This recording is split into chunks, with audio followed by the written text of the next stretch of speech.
Bapak Uskup Emeritus, para imam, saudara-saudari terkasih, saya awali homili saya dengan kisah kecil berikut. Suatu hari seorang imam berkhotbah mengenai tangga Yakub yang tingginya mencapai langit. Beberapa hari kemudian seorang umat menyampaikan kesannya atas khotbah tersebut. Romo, saya semalam bermimpi mengenai tangga Yakub yang mencapai ke langit yang dikhotbahkan Romo minggu lalu. Kata imam itu, bagus sekali. Bagaimana mimpimu itu? Umat itu menjawab, semua orang ingin naik ke surga, namun setiap orang harus membawa tip X yang disediakan di bawah tangga. Untuk apa tip X itu? Tanya Romo. Untuk menghapus tanda hitam yang berarti dosa yang dilakukan semasa hidup setiap orang. Oh, lalu bagaimana? Saya juga ingin naik, namun belum cukup tinggi saya naik. Ada seseorang yang turun dari atas, dan karena itu saya juga harus turun lagi. Orang yang sama itu naik turun berkali-kali. Alangkah menjengkelkannya. Siapa gerangan orang itu? Tanya Romo. Dia adalah engkau sendiri, Romo. Apa? Apa yang saya lakukan sehingga saya naik turun tangga itu? Umat itu mengatakan, sepertinya engkau selalu kekurangan tip X. Terlalu banyak dosanya yang harus dihapus. Banyak Romo yang lebih berdosa daripada umatnya. Saudara-saudari yang terkasih, dalam bahasa Arab, Romo disebut kahin. Kahin tetapi bukan hanya Romo. Kahin juga untuk menyebut dukun. Dalam Yudaisme disebut kohan atau kohen, bentuk tunggal dari kohanim. Kahin adalah juga imam, bukan imam pemimpin sholat dalam agama Islam, melainkan imam untuk menyebut pemimpin agama tradisional. Tugas para imam dalam agama tradisional bukan hanya memimpin liturgi atau upacara suci keagamaan.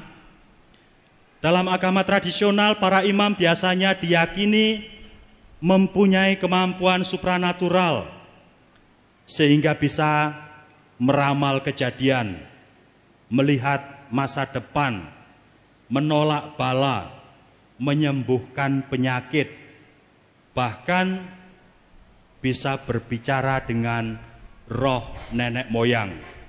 Imamatnya melekat padanya kemanapun dia pergi dan kemanapun dia berada, serta dalam keadaan atau sedang melakukan pekerjaan apapun. Suatu panggilan dari atas. Orang bisa saja mempunyai keinginan untuk menjadi kahin, tetapi kalau tidak ada panggilan dari atas, dia tidak akan mempunyai kemampuan supranatural. Dia hanya akan menjadi kahin palsu. Dia ibaratnya hanyalah nabi-nabi palsu seperti yang dimiliki oleh Israel di zaman Elia. Panggilan itu ditanggapi dengan sukarela. Kemampuan yang menyertainya akan langgeng abadi. Seperti ibaratnya para rasul Yesus yang kendati pun mulanya orang biasa, tetapi kemudian dapat berbuat, dapat membuat mukjizat yang luar biasa. Maka dimanapun juga dia berada, hidupnya selalu dan harus tersambung atau dalam kesatuan dengan Dia yang memanggil. Yesus mengatakan, Roh Tuhan ada padaku, oleh sebab Ia telah mengurapi aku. Lukas 4:18. Paulus juga dengan gamblang melukiskan itu. Aku hidup, tetapi bukan lagi aku sendiri yang hidup, melainkan Kristus yang hidup di dalam aku. Galatia 2:20. Kahin memberikan seluruh hidupnya untuk perutusannya itu. Dia tidak menyayangkan hidupnya sendiri. Pelaksanaan tugasnya biasanya tidak meminta balas jasa. Jika kahin menentukan tarif, ada keyakinan kekuatan atau kemampuannya akan hilang. Kahin sejati bahkan menolak menerima upah. Upahku adalah tanpa upah. Pada pranata sosial seorang kahin mempunyai status yang istimewa. Status itu bukan dia cari-cari, melainkan diberi oleh masyarakat. Seorang kahin akan diperlakukan sebagai sesepuh atau orang yang dituakan. Dia bahkan dikeramatkan, ditakuti atau disegani. Tapi dia berwibawa bukan karena usianya, melainkan karena hidupnya dan karena kemampuan menjalankan profesinya.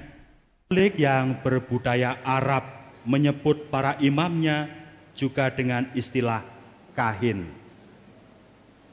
Istilah itu istilah umum untuk pastor. Sedangkan kata imam dikhususkan untuk pemimpin sholat Islam. Memang di lingkungan gereja umatnya tidak memanggil imamnya dengan ya kahina, ya imam kami, melainkan ya abuna, atau lebih tepatnya ya abana, ya bapa kami. Orang Romawi memanggil kahin dengan istilah pater. Orang Jawa memanggil dengan sebutan romo atau bahkan simbah, mbah dukun. Orang Batak memanggilnya dengan amang atau opung. Masyarakat Katolik walaupun panggilan abuna juga dipakai untuk menyebut pastor biarawan, tetapi istilah kahin lebih-lebih diperuntukkan bagi imam projo, yakni imam sekuler atau imam diosesan. Untuk para biarawan istilahnya rahib, kita kenal itu. Walaupun rahib juga tidak dipanggil dengan ya rahibna, ya biarawan kami, melainkan juga dengan ya abuna, sama panggilannya dengan panggilan imam projo. Nyatalah bahwa perbedaan istilah dan panggilan itu bukan klasifikasi mati. Profesi imam dalam gereja Katolik hakikatnya sama, entah melekat pada imam projo atau imam biarawan. Tidak ada imam kelas 2 dan umat ternyata mengerti dengan baik. Memang tidak dapat dipungkiri ada perbedaan antara imam projo dan imam biarawan atau religius. Perbedaan itu bahkan sering dan justru dijadikan sarana pendiskriminasian yang satu terhadap yang lain. Sikap itu terjadi bisa karena alasan manusiawi yang dimotori oleh istilah kaya dan miskin. Projo boleh kaya, biarawan miskin. Kadang-kadang yang terjadi sebaliknya. Tetapi juga bisa karena kesombongan rohani, yaitu perasaan lebih baik, lebih saleh. Padahal keduanya menghayati kemiskinan dan keduanya mengejar kesalehan dengan keharusan yang sama mutlak.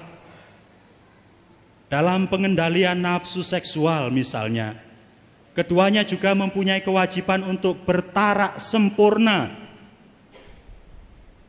Karena itu sikap diskriminasi itu pastilah muncul karena kebodohan dalam mengerti hakikat imamat. Entah projonya atau religiusnya yang bodoh, terserah. Memang aneh kalau para imam tidak memahami hakikat imamatnya. Para imam yang tidak memahami hakikat imamatnya biasanya entah imam projo atau imam biarawan hidupnya ngawur, main hantam kromo, selalu membuat masalah dimanapun dia ditempatkan.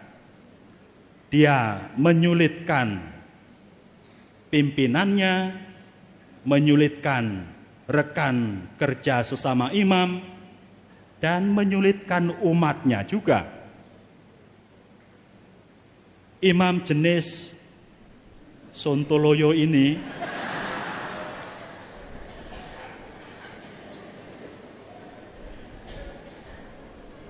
pastilah hanya layak untuk dikarantina saja.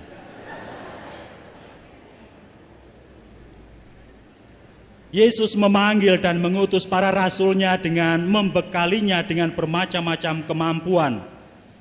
Yesus memanggil ke-12 muridnya dan memberi kuasa kepada mereka untuk mengusir roh-roh jahat, untuk melenyapkan segala penyakit dan segala kelemahan. Mereka diutus bukan untuk dirinya sendiri, melainkan untuk kesejahteraan dan keselamatan manusia. Sembuhkanlah orang-orang sakit, bangkitkanlah orang mati, tahirkanlah orang kusta, usirlah setan-setan. Kamu telah memperolehnya dengan cuma-cuma, karena itu berikanlah dengan cuma-cuma.